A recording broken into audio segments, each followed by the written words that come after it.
Pernahkah Anda bertanya-tanya mengapa beberapa orang tampaknya langsung tidak menyukai Anda, bahkan ketika tidak ada alasan yang jelas untuk itu? Seolah-olah tidak peduli seberapa ramah atau sopan Anda mencoba untuk bersikap, selalu ada seseorang yang menyambut Anda dengan tatapan dingin atau sikap yang jauh.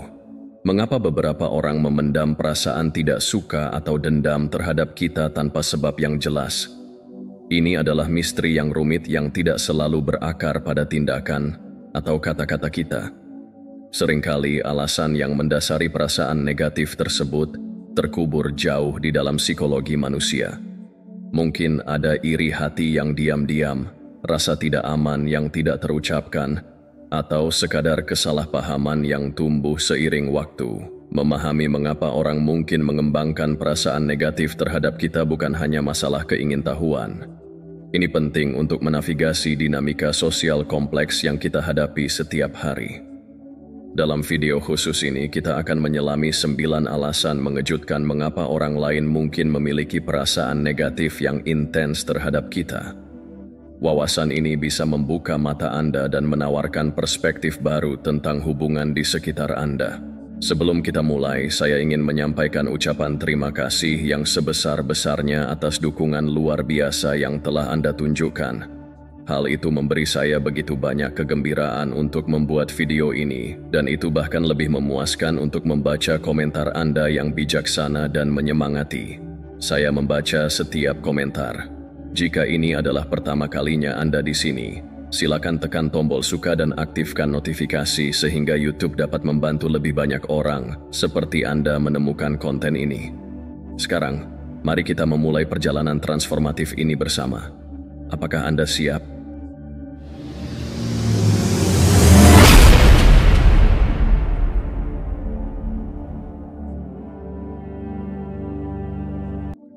Pertama, kesalahpahaman dan komunikasi yang tidak efektif.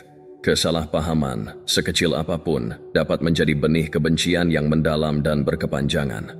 Inti dari konflik ini seringkali terletak pada kegagalan dalam menyampaikan atau menafsirkan maksud yang sebenarnya. Sebuah perbedaan kecil dalam nada suara, pemilihan kata yang tidak tepat, atau ekspresi wajah yang disalahartikan dapat menciptakan kesan negatif yang tidak diinginkan. Ketika kesalahan ini terjadi, orang lain mungkin merasa tidak dihargai, diremehkan, atau bahkan diserang secara pribadi. Seiring waktu, kesalahpahaman kecil ini dapat berkembang menjadi dinding emosional yang sulit ditembus, menghambat hubungan yang seharusnya berjalan harmonis. Komunikasi yang buruk seringkali terjadi bukan karena niat jahat, melainkan karena kurangnya kesadaran atau perhatian dalam berinteraksi. Ketika seseorang tidak mendengarkan secara aktif atau terburu-buru membuat asumsi, peluang untuk salah paham menjadi jauh lebih besar. Kesalahpahaman ini menciptakan celah yang semakin melebar ketika kedua belah pihak merasa tidak dipahami atau tidak didengar. Hal ini dapat menyebabkan perasaan frustrasi, kebencian, dan bahkan kecurigaan yang tidak perlu. Misalnya, dalam percakapan sehari-hari, sebuah komentar yang dimaksudkan sebagai lelucon bisa dianggap sebagai kritik, hanya karena nada suara atau ekspresi wajah yang tidak selaras dengan pesan sebenarnya. Stoikisme mengajarkan kita untuk tidak terburu-buru bereaksi terhadap kata-kata atau tindakan orang lain tanpa terlebih dahulu mencari pemahaman yang lebih dalam. Menurut Marcus Aurelius, tidak ada yang harus diambil secara pribadi. Seringkali orang bertindak karena kebingungan atau ketidaktahuan. Dalam konteks ini, kita diingatkan bahwa penting untuk memisahkan niat sebenarnya seseorang dari cara kita memersepsikannya. Mengambil waktu sejenak untuk merenungkan apa yang mungkin dimaksudkan, daripada langsung bereaksi, dapat membantu menghindari konflik yang tidak perlu. Selain itu, komunikasi yang buruk seringkali diperburuk oleh ketidakmampuan untuk menempatkan diri pada posisi orang lain. Ketika kita terlalu sibuk dengan perspektif kita sendiri, kita mungkin gagal melihat bagaimana kata-kata atau tindakan kita dapat memengaruhi perasaan orang lain. Hal ini dapat menciptakan perasaan ketidakadilan atau pengabaian yang pada gilirannya memperburuk hubungan. Sebagai contoh, seseorang yang merasa diabaikan mungkin mulai membangun narasi negatif tentang orang lain. berdasarkan asumsi yang salah daripada fakta. Ketika hal ini terjadi, hubungan tersebut menjadi semakin rapuh, dan kesalahpahaman terus berulang tanpa adanya resolusi yang jelas. Salah satu cara untuk mengatasi kesalahpahaman adalah dengan berkomunikasi secara jujur, terbuka, dan transparan. Kita harus belajar untuk bertanya ketika ada ketidakpastian, daripada membuat asumsi yang dapat memperburuk situasi. Sebagai contoh, jika seseorang tampak tidak ramah dalam percakapan, alih-alih menyimpulkan bahwa mereka marah atau tidak menyukai kita, lebih baik untuk bertanya, apakah ada sesuatu yang salah? Pendekatan ini tidak hanya membantu memperjelas situasi, tetapi juga menunjukkan bahwa kita peduli terhadap perasaan mereka. Dalam praktik stoikisme, ada prinsip penting untuk selalu bertindak dengan niat baik dan mengutamakan kebenaran dalam komunikasi. Epictetus menyarankan kita untuk berbicara hanya jika itu benar, bermanfaat, dan diperlukan. Prinsip ini mengingatkan kita untuk tidak sembarangan dalam menggunakan kata-kata, karena dampaknya bisa jauh lebih besar dari yang kita sadari. Sebuah kalimat yang diucapkan tanpa pertimbangan dapat merusak hubungan, sementara kata-kata yang dipilih dengan hati-hati dapat memperkuat ikatan dan membangun rasa saling percaya. Kesalahpahaman juga seringkali terjadi karena kita terlalu cepat bereaksi terhadap situasi tanpa memahami konteksnya. Misalnya, ketika seseorang terlambat merespons pesan atau tampak acuh tak acuh, kita mungkin langsung menganggap bahwa mereka tidak peduli, padahal mungkin mereka sedang menghadapi tantangan yang tidak kita ketahui. Dengan bersikap lebih sabar dan memberikan manfaat dari keraguan, kita dapat mencegah emosi negatif berkembang. Pada akhirnya, kesalahpahaman adalah bagian yang tidak terhindarkan dari interaksi manusia. Namun, cara kita merespons dan menangani situasi ini yang menentukan apakah hubungan kita akan tumbuh atau hancur. Dengan belajar mendengarkan secara aktif, berbicara dengan niat baik, dan menempatkan diri pada posisi orang lain, kita dapat mengurangi konflik yang tidak perlu dan menciptakan hubungan yang lebih sehat. Seperti yang diajarkan oleh stoikisme, fokuslah pada apa yang dapat kita kendalikan, cara kita berkomunikasi dan merespons. Dengan demikian, kita dapat mencegah kesalahpahaman berkembang menjadi kebencian yang merusak. Kedua, iri hati dan kecemburuan. Iri hati dan kecemburuan adalah dua emosi yang sering kali menjadi akar dari permusuhan seseorang terhadap Anda. Emosi ini, meskipun sering tersembunyi di balik sikap yang tampak ramah atau netral, memiliki potensi untuk merusak hubungan interpersonal secara mendalam. Iri hati dan kecemburuan bertindak seperti racun yang mengubah kekaguman menjadi penghinaan dan rasa hormat menjadi kebencian. Mereka muncul ketika seseorang merasa bahwa Anda memiliki sesuatu yang mereka inginkan, tetapi sulit atau tidak mungkin mereka capai. Hal ini bisa mencakup pencapaian profesional, kesuksesan pribadi, kualitas karakter, atau bahkan aspek-aspek gaya hidup Anda yang mereka anggap lebih baik dari kehidupan mereka sendiri. Perasaan iri hati dan kecemburuan seringkali berakar pada ketidakpuasan seseorang terhadap diri mereka sendiri. Alih-alih melihat pencapaian Anda sebagai inspirasi atau merasa bahagia atas keberhasilan Anda, mereka menganggap hal tersebut sebagai pengingat atas kekurangan mereka sendiri. Dalam pikiran mereka, pencapaian Anda menjadi cermin yang memantulkan perasaan tidak mampu atau ketidakpuasan yang mereka rasakan terhadap kehidupan mereka. Akibatnya, mereka mulai memandang Anda bukan sebagai rekan atau teman, melainkan sebagai ancaman atau pesaing. Dalam situasi ini, kecemburuan dapat berubah menjadi kebencian yang mendalam, dan mereka mungkin secara tidak sadar berharap untuk melihat Anda gagal sebagai cara untuk meredakan perasaan frustrasi mereka. Aspek yang paling berbahaya dari iri hati dan kecemburuan adalah bahwa emosi ini dapat mendorong seseorang untuk melakukan tindakan yang merusak. Mereka mungkin menyebarkan gosip, memfitnah, atau bahkan mencoba menjatuhkan reputasi Anda dengan cara-cara yang tidak jujur. Dalam beberapa kasus, mereka bisa menjadi sangat kompetitif hingga berusaha menghalangi kemajuan Anda, baik secara langsung maupun tidak langsung. Misalnya, di lingkungan kerja, mereka mungkin meremehkan kontribusi Anda atau mencoba mengambil kredit atas hasil kerja Anda.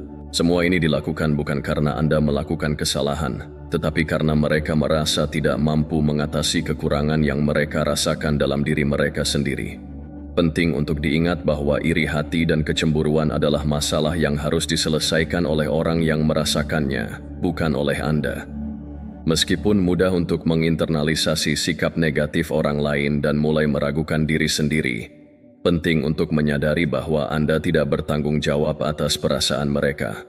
Pencapaian dan kualitas yang Anda miliki adalah hasil dari kerja keras, usaha, dan mungkin keberuntungan. Dan itu bukan sesuatu yang perlu Anda sembunyikan hanya karena orang lain merasa terancam olehnya. Dalam situasi seperti ini, penting untuk mempertahankan perspektif yang sehat dan tidak membiarkan perilaku mereka memengaruhi kedamaian batin Anda.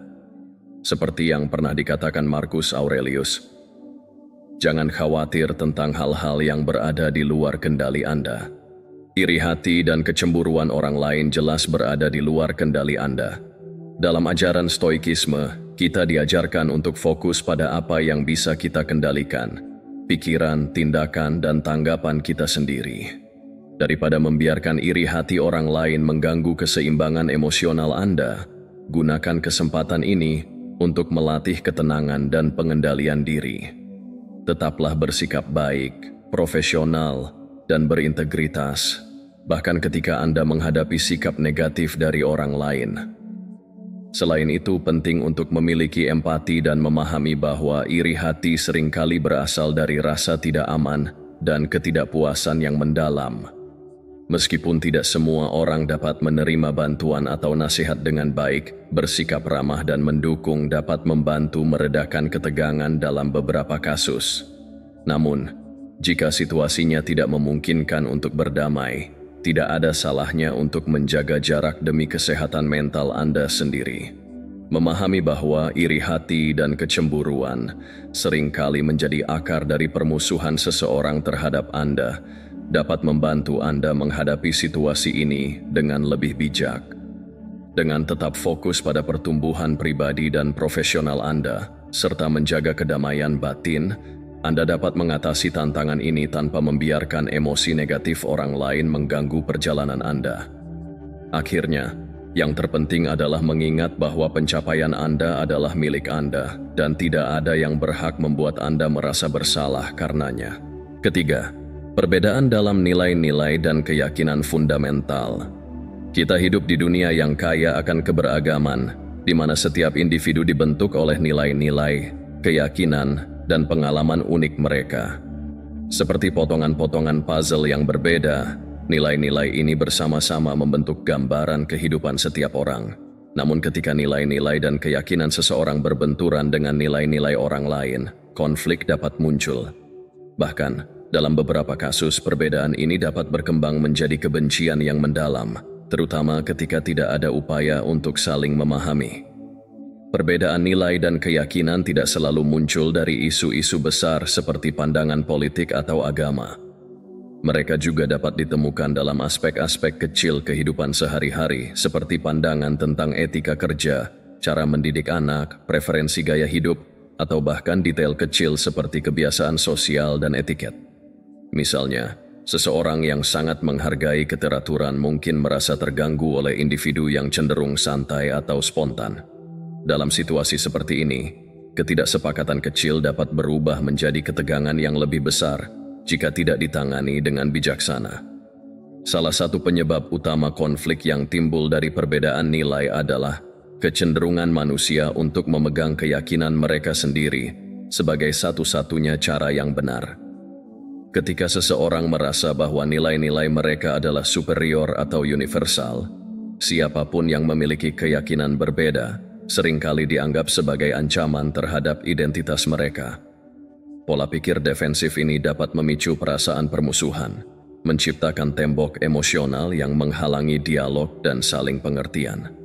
Perbedaan-perbedaan ini seringkali berakar sangat dalam, karena nilai-nilai dan keyakinan adalah bagian dari identitas kita yang paling mendasar. Ketika nilai-nilai ini ditantang, bahkan secara tidak langsung, hal itu seringkali dirasakan sebagai serangan pribadi. Dalam banyak kasus, konflik yang bermula dari ketidaksetujuan sederhana dapat berkembang menjadi perpecahan besar karena masing-masing pihak merasa perlu untuk mempertahankan pandangan mereka dengan cara yang menghalangi komunikasi yang konstruktif. Kurangnya usaha untuk memahami perspektif orang lain seringkali memperburuk situasi. Ketika kita dengan cepat menilai atau mengabaikan keyakinan seseorang tanpa berusaha memahami latar belakang atau alasan di baliknya, kita membangun dinding yang semakin memisahkan kita. Tembok-tembok ini tidak hanya menghalangi hubungan yang sehat, tetapi juga memberikan ruang bagi kebencian untuk tumbuh. Ketakutan terhadap perbedaan, ditambah dengan bias yang tidak diakui, menciptakan lingkungan di mana ketegangan dapat dengan mudah meningkat menjadi permusuhan. Empati adalah kunci untuk mengatasi hambatan yang disebabkan oleh perbedaan nilai dan keyakinan. Dalam filsafat Stoik, ada penekanan kuat pada pentingnya memahami bahwa nilai-nilai kita adalah hasil dari pengalaman, pendidikan, dan lingkungan yang membentuk kita. Seperti yang dikatakan Epikuros, masing-masing dari kita adalah produk dari pengalaman dan persepsi kita sendiri. Ketika kita menyadari bahwa orang lain memiliki pandangan yang berbeda karena pengalaman hidup mereka yang unik, kita dapat mulai mengembangkan toleransi dan rasa hormat terhadap perbedaan-perbedaan ini.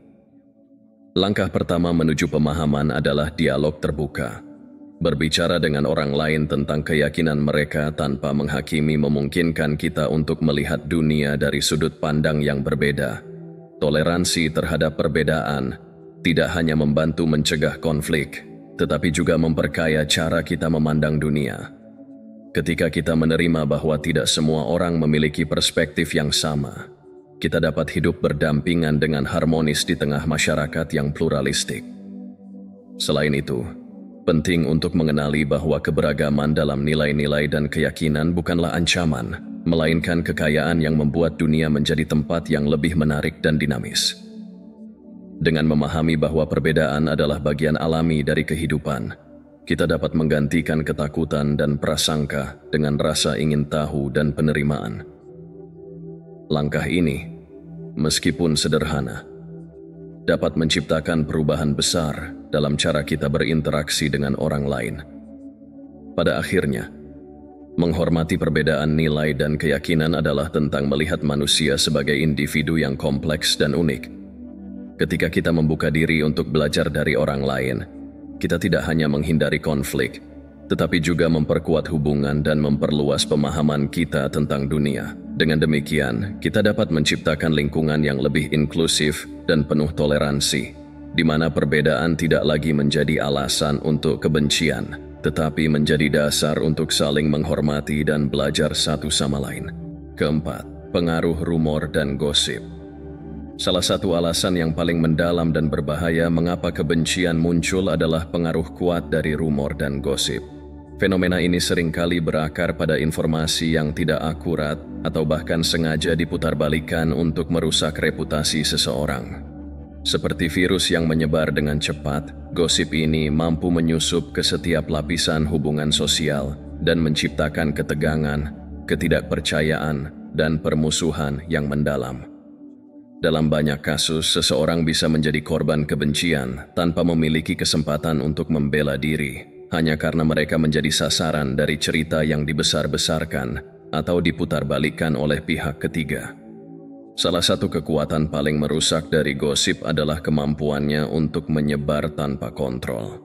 Ketika sebuah rumor dimulai, ia dapat menyebar dengan cepat melalui berbagai saluran komunikasi, baik itu percakapan pribadi, media sosial, atau bahkan di tempat kerja. Meskipun banyak rumor tidak memiliki dasar yang kuat, mereka seringkali diterima begitu saja oleh orang-orang, terutama ketika informasi tersebut sesuai dengan bias atau kecurigaan yang sudah ada dalam pikiran mereka. Bahkan jika seseorang mencoba membela diri dan membantah rumor tersebut, dampak dari gosip yang telah tersebar seringkali sudah terlalu besar dan sulit dihentikan. Orang cenderung mempercayai apa yang mereka dengar, terutama ketika itu datang dengan elemen sensasional atau terlarang, yang semakin membuat gosip menjadi lebih menarik untuk disebarkan. Rumor yang menyebar tentang seseorang biasanya menargetkan aspek sensitif dari kehidupan mereka, baik itu masalah pribadi, karakter, atau kesalahan yang telah mereka buat di masa lalu. Bahkan jika gosip tersebut tidak memiliki dasar yang kuat, gosip itu bisa mempengaruhi cara orang lain melihat Anda. Ketika seseorang mendengar cerita yang menghasut kebencian terhadap Anda, mereka mungkin mulai memandang Anda dengan kecurigaan dan bahkan menghindari Anda tanpa alasan yang jelas. Rumor yang beredar bisa membentuk citra negatif tentang diri Anda yang begitu kuat, sehingga orang mulai menjauh dan memperlakukan Anda dengan cara yang tidak adil. Meskipun mungkin tidak ada kebenaran dalam gosip tersebut, dampaknya terhadap hubungan sosial dan reputasi Anda bisa sangat besar. Konsekuensi dari gosip yang merusak dapat sangat serius dan berjangka panjang. Seseorang yang menjadi korban gosip jahat mungkin merasa terisolasi, kehilangan teman-teman dekat, dan bahkan mengalami dampak negatif dalam karier mereka. Di tempat kerja misalnya, rumor yang beredar dapat merusak hubungan profesional dan menciptakan lingkungan yang penuh ketegangan. Dalam kasus yang lebih ekstrim, gosip dapat menyebabkan seseorang kehilangan pekerjaan atau peluang yang sangat berharga. Ketika kebencian muncul karena gosip, Anda tidak hanya menghadapi orang yang membenci Anda secara langsung, tetapi juga citra diri yang terdistorsi yang telah dibentuk oleh orang lain. Dalam situasi seperti ini, Anda tidak lagi berhadapan dengan fakta atau kenyataan, tetapi dengan interpretasi salah yang telah dibangun berdasarkan cerita yang salah. Namun meskipun dampaknya bisa sangat merusak, penting untuk menyadari bahwa kita tidak perlu terjebak dalam permainan kebohongan ini. Menjaga integritas diri dan menolak untuk terpengaruh oleh gosip adalah hal yang sangat penting. Ketika kita tetap berkomitmen pada kebenaran dan tidak terjebak dalam permainan spekulasi atau drama yang diciptakan oleh orang lain, kita memegang kendali atas citra kita sendiri. Keaslian dan transparansi dalam tindakan kita adalah penawar yang sangat ampuh terhadap rumor yang beredar. Alih-alih membiarkan kebohongan mendefinisikan kita harus terus memperjuangkan nilai-nilai yang kita anut dan menunjukkan siapa kita sebenarnya melalui tindakan nyata. Pada akhirnya, kebenaran dan integritas akan selalu lebih kuat daripada kebohongan yang dilemparkan kepada kita. Meskipun sulit untuk menghadapi gosip yang merusak dengan tetap menjaga integritas dan transparansi dalam setiap aspek kehidupan, kita dapat secara bertahap menghapus kebencian yang ditimbulkan oleh rumor. Kejujuran dan ketulusan akan selalu menjadi kekuatan yang dapat memulihkan citra kita dan mengembalikan rasa hormat dari orang-orang di sekitar kita. Ketika kita tetap teguh pada prinsip dan kebenaran, kebencian yang disebabkan oleh gosip pada akhirnya akan teratasi. Kelima, ketidakamanan dan proyeksi. Ketidakamanan adalah realitas kompleks yang seringkali tersembunyi di balik permusuhan interpersonal. Rasa tidak aman yang tidak diatasi dapat menjadi pemicu bagi iri hati, kebencian, dan bahkan konflik dengan orang lain. Ini terutama terjadi ketika seseorang merasa tidak mampu atau tidak puas dengan dirinya sendiri, lalu memproyeksikan emosi tersebut kepada orang lain sebagai mekanisme pertahanan. Fenomena ini, meskipun seringkali tidak disadari, dapat menyebabkan hubungan yang awalnya netral berubah menjadi penuh ketegangan dan permusuhan. Ketidakamanan biasanya berasal dari berbagai sumber, seperti pengalaman traumatis masa lalu, kegagalan yang dirasakan, atau tekanan sosial untuk memenuhi standar tertentu. Dalam banyak kasus, rasa tidak aman diperparah oleh kebiasaan membandingkan diri dengan orang lain. Ketika seseorang melihat orang lain yang tampaknya lebih sukses, percaya diri, atau bahagia, mereka merasa terancam. Mereka mungkin merasa bahwa keberhasilan orang lain adalah cerminan dari kegagalan mereka sendiri, sehingga menciptakan perasaan iri dan kebencian. Filsuf Romawi Seneca pernah mengatakan bahwa rasa tidak aman sering mendorong orang untuk menolak kelemahan mereka sendiri dan mengarahkan kenegatifan tersebut kepada orang lain. Ini dikenal sebagai proyeksi, yaitu mekanisme pertahanan psikologis di mana seseorang mengalihkan emosi negatif yang tidak ingin mereka akui kepada orang lain. Misalnya, jika seseorang merasa tidak puas dengan pencapaian karier mereka, Mereka mungkin secara tidak sadar mengembangkan kebencian terhadap rekan kerja yang lebih sukses. Dalam pandangan mereka, rekan kerja tersebut menjadi simbol dari apa yang mereka rasa tidak mampu capai, meskipun sebenarnya orang tersebut tidak melakukan kesalahan apapun. Proyeksi ini menciptakan dinamika yang merugikan, di mana kualitas positif Anda, seperti kepercayaan diri, keterampilan, atau keberhasilan, menjadi cermin yang memantulkan kekurangan atau perjuangan yang dirasakan oleh orang lain. Alih-alih merasa terinspirasi oleh keberhasilan Anda, mereka justru merasa rendah diri. Hal ini dapat memicu respons emosional yang tidak sehat, seperti meremehkan Anda, menyebarkan gosip, atau bahkan menjauhkan diri dari Anda tanpa alasan yang jelas. Salah satu aspek yang paling menantang dari menghadapi ketidakamanan orang lain adalah bahwa permusuhan yang dihasilkan seringkali tidak terkait dengan tindakan Anda. Itu sepenuhnya merupakan ekspresi dari perjuangan internal mereka sendiri. Memahami hal ini dapat membantu Anda untuk tidak mengambil permusuhan mereka secara pribadi. Ini juga memungkinkan Anda untuk tetap tenang dan menjaga perspektif yang sehat dalam menghadapi konflik semacam itu. Menghadapi ketidakamanan dan proyeksi dengan kasih sayang dan empati adalah langkah penting untuk meredakan ketegangan yang tidak perlu.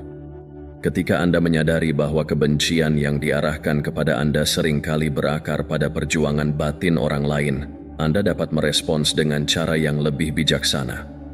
Alih-alih membalas dengan permusuhan, Anda dapat mencoba menciptakan ruang untuk dialog yang jujur dan mendukung. Namun penting juga untuk menjaga batasan. Tidak semua orang siap atau mampu mengakui rasa tidak aman mereka sendiri, dan Anda tidak bertanggung jawab untuk memperbaiki perjuangan internal orang lain. Fokuslah pada apa yang dapat Anda kendalikan, tindakan, reaksi, dan integritas Anda sendiri. Dengan tetap konsisten dalam menunjukkan keaslian dan kebaikan, Anda dapat membangun hubungan yang lebih sehat dan positif, bahkan dalam menghadapi dinamika yang penuh tantangan. Pada akhirnya, memahami ketidakamanan dan proyeksi dapat membantu Anda untuk tidak hanya melindungi kesehatan emosional Anda, tetapi juga berkontribusi pada lingkungan yang lebih mendukung dan inklusif. Ketika Anda mendekati situasi dengan empati, Anda menciptakan peluang untuk mengubah konflik menjadi pembelajaran, serta membangun hubungan yang lebih kuat dan bermakna. Keenam, kurangnya empati dan pengertian. Dalam dunia yang ideal, setiap hubungan manusia akan didasarkan pada empati dan pengertian, namun kenyataannya jauh dari itu. Kurangnya empati sering menjadi penyebab mendalam dari konflik dan kebencian yang tumbuh dalam hubungan interpersonal. Ketika seseorang tidak mampu atau tidak mau menempatkan dirinya pada posisi orang lain, sebuah dinding tak terlihat terbentuk.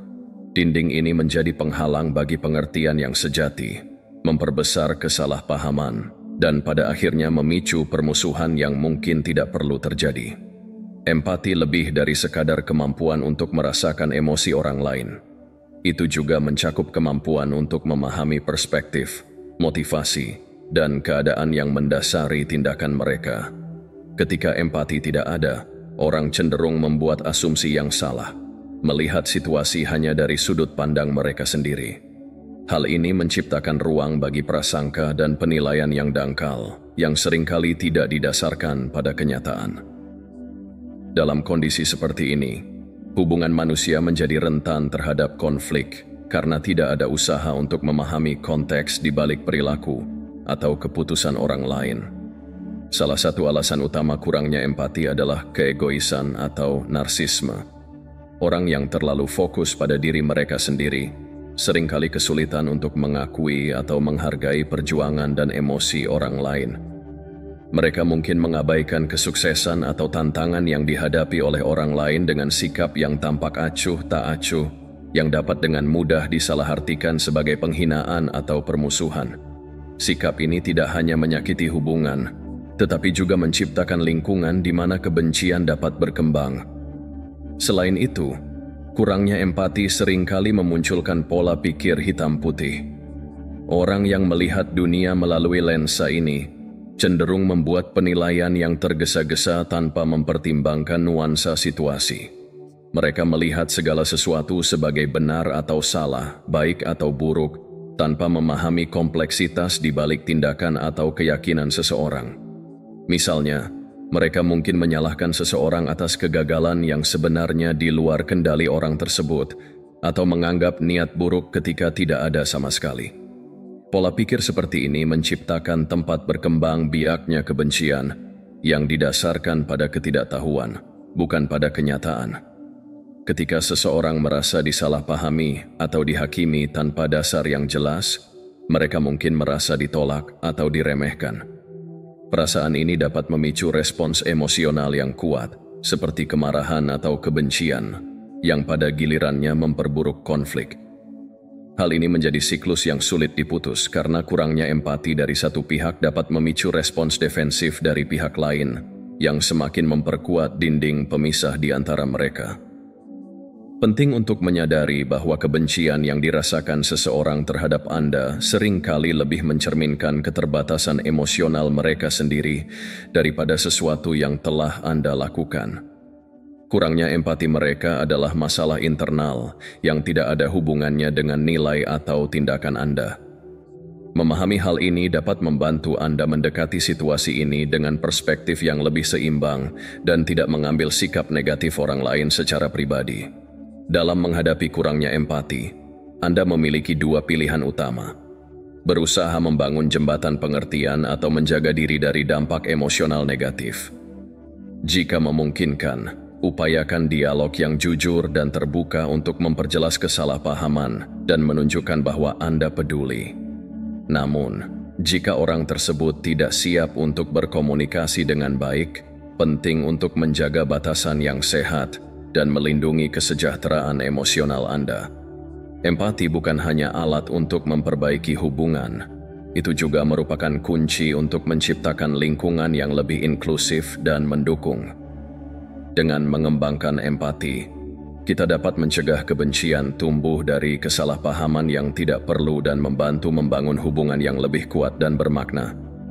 Pada akhirnya, sikap penuh pengertian dan kasih sayang memiliki kekuatan untuk mengatasi bahkan konflik yang paling sulit sekalipun, membawa kedamaian dan harmoni ke dalam hubungan manusia. Ketujuh, persaingan atau rivalitas. Persaingan dan rivalitas adalah bagian alami dari kehidupan manusia.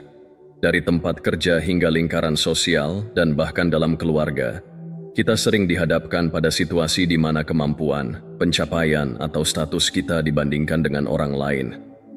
Ketika dikelola dengan cara yang sehat, persaingan dapat menjadi sumber motivasi yang kuat, mendorong kita untuk berkembang, meningkatkan keterampilan, dan mencapai potensi terbaik kita.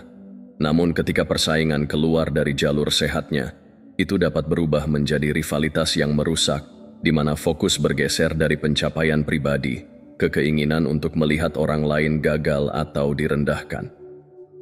Persaingan yang tidak sehat seringkali berakar pada perasaan tidak aman, iri hati, atau pengalaman masa lalu yang membekas. Ketika seseorang merasa dibayangi oleh kesuksesan orang lain, mereka mungkin mulai melihat pesaing mereka bukan sebagai inspirasi, tetapi sebagai ancaman. Hal ini terutama terjadi ketika pencapaian orang lain dianggap tidak pantas atau sebagai sesuatu yang seharusnya menjadi milik mereka. Perasaan ini menciptakan lingkungan di mana orang mulai memprioritaskan upaya untuk melemahkan pesaing mereka daripada fokus pada pertumbuhan mereka sendiri. Salah satu aspek paling merusak dari rivalitas yang tidak sehat adalah bagaimana hal itu dapat mengarah pada tindakan destruktif.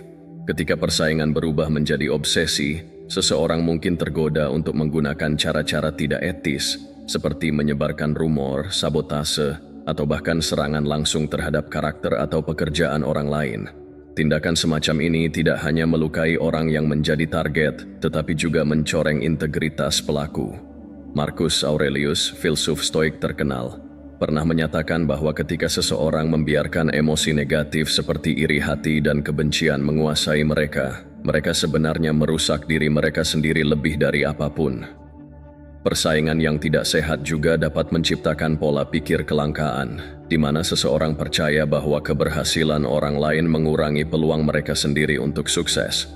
Pandangan ini mengabaikan kenyataan bahwa kehidupan tidak selalu merupakan permainan zero sum. Ada cukup ruang bagi semua orang untuk bersinar.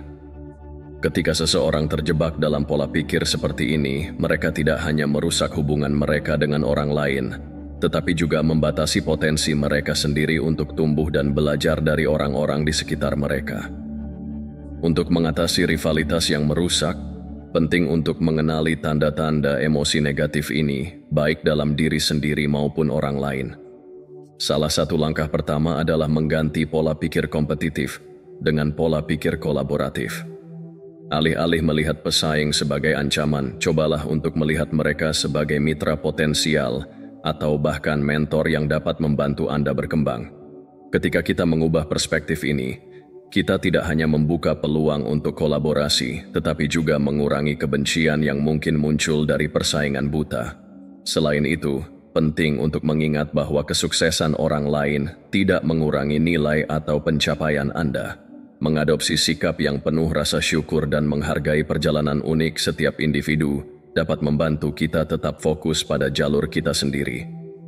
Kesuksesan sejati bukanlah tentang mengalahkan orang lain, tetapi tentang mencapai potensi terbaik kita sendiri sambil tetap menghormati dan mendukung orang-orang di sekitar kita.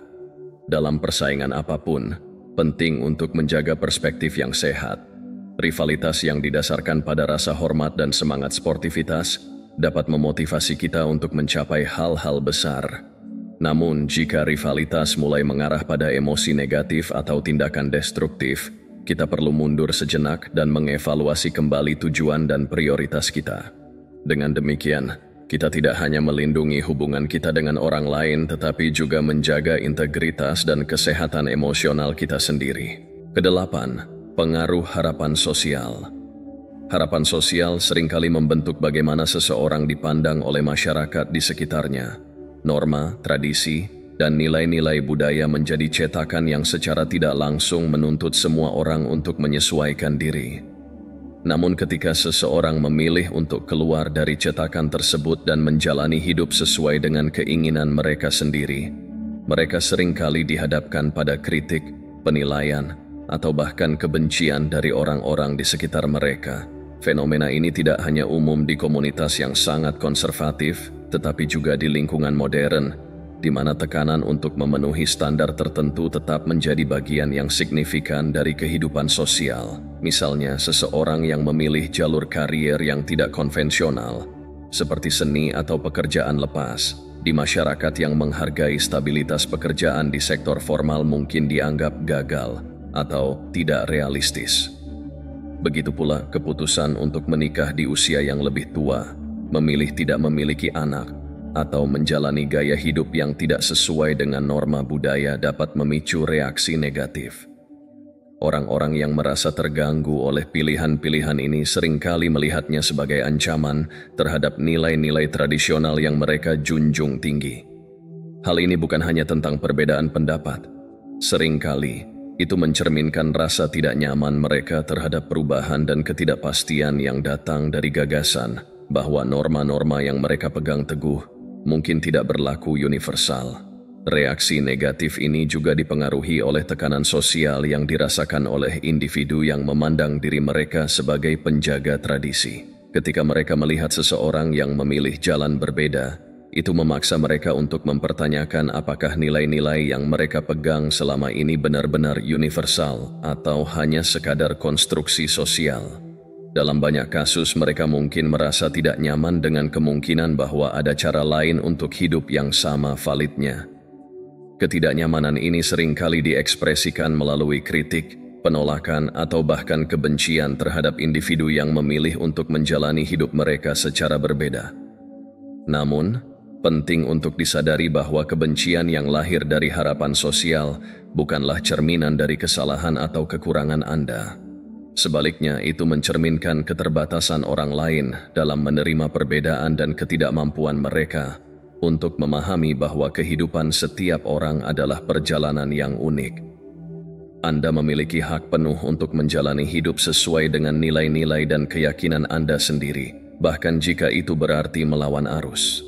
Kebahagiaan dan pemenuhan sejati tidak ditemukan dengan memenuhi ekspektasi orang lain, tetapi dengan menjalani hidup yang autentik dan setia pada diri sendiri. Selain itu, menghadapi tekanan sosial tidak selalu berarti Anda harus melawan atau menjauh dari komunitas Anda. Ada ruang untuk membangun dialog yang sehat, menjelaskan perspektif Anda, dan mengedukasi orang lain tentang pentingnya menghormati pilihan individu. Pendekatan ini tidak hanya dapat membantu mengurangi kesalahpahaman, tetapi juga menciptakan lingkungan di mana perbedaan dihargai daripada ditolak. Seperti yang pernah dikatakan oleh filsuf Jean-Paul Sartre, kita adalah makhluk bebas yang harus membuat pilihan kita sendiri, bahkan di dunia yang mencoba mendiktekan bagaimana kita seharusnya hidup. Pernyataan ini menekankan pentingnya keberanian untuk memilih jalan hidup kita sendiri, meskipun ada tekanan sosial yang signifikan. Hidup yang penuh makna tidak ditentukan oleh seberapa baik Anda mematuhi norma, tetapi oleh seberapa jujur Anda menjalani kehidupan yang sesuai dengan nilai-nilai dan tujuan pribadi Anda. Dengan tetap setia pada diri sendiri, Anda tidak hanya memberikan inspirasi kepada orang lain untuk melakukan hal yang sama, tetapi juga membangun kekuatan internal yang memungkinkan Anda menghadapi kritik atau kebencian dengan ketenangan dan percaya diri. Jangan biarkan penilaian orang lain mengendalikan arah hidup Anda. Anda memiliki hak untuk menentukan jalan Anda sendiri, dan itu adalah hak yang tidak boleh direnggut oleh siapapun. Terakhir, kurangnya pengakuan. Perasaan menjadi diabaikan atau tidak diakui merupakan salah satu akar terdalam dari kebencian dan kenegatifan dalam hubungan antar manusia. Kita semua ingin usaha, keberhasilan, dan kontribusi kita diakui, tetapi ketika kontribusi tersebut dilupakan atau diremehkan, kepahitan dapat perlahan terakumulasi dan akhirnya berubah menjadi kebencian, terutama dalam lingkungan yang kompetitif seperti tempat kerja, pengaturan keluarga, atau lingkaran sosial di mana pengakuan itu sangat diinginkan. Seperti yang dikatakan Epicurus, ketika seseorang merasa pencapaiannya tidak dihargai, hal itu dapat dengan mudah menjadi benih kebencian terhadap mereka yang tampaknya menerima lebih banyak perhatian.